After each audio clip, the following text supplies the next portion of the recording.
வணக்கம் மக்களே. நான் இன்னைக்கு கொள்ள காண்டில் இருக்கேன். ஒருத்தவங்க மேல ரொம்ப காண்டில் இருக்கேன்.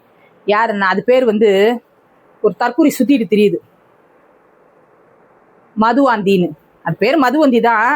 அதை ஏன் நான் மதுவாந்தின்னு சொல்றேன்னா, அந்த குடிச்சுக்கிட்டு வாந்தி எடுத்துட்டு திரிவாங்கல்ல கன்றாவியா, அது மாதிரி தான் அது பேச்சு இருக்கும். அதனால அது பேர் மதுவாந்தி தான், மதுவந்தின்னு நான் சொல்ல மாட்டேன்.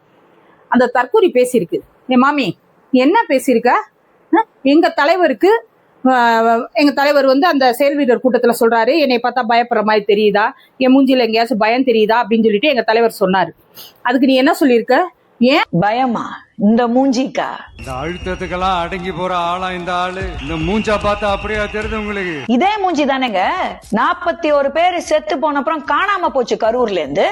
41 பேர் சாகையில பயந்துகிட்டு ஓடுனேல, ஏன் அந்த மூஞ்சி இப்ப தெரியலையா அப்படின்னு சொல்லி நீ கேட்டிருக்க. 41 பேர் செத்ததுக்கு எங்க தலைவர் தான் காரணம்னு சொல்றதுக்கு நீ யாரு?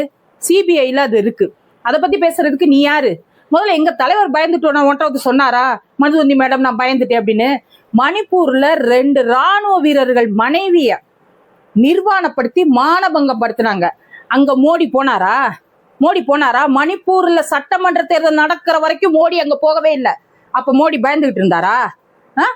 இங்க துப்பாக்கி சூடு, தூத்துக்குடியில துப்பாக்கி சூடு நடந்துச்சு, அப்ப எடப்பாடி போனாரா?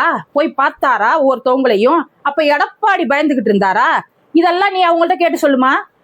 மோடிஜி பயந்துகிட்டு இருந்தாரா, எடப்பாடிஜி பயந்துட்டு இருந்தாரான்னு போய் நீ முதல்ல அங்க கேளு. எங்க தலைவர் பயப்படுறாரா பயப்படலையான்றது தமிழ்நாட்டு மக்களுக்கு தெரியும்.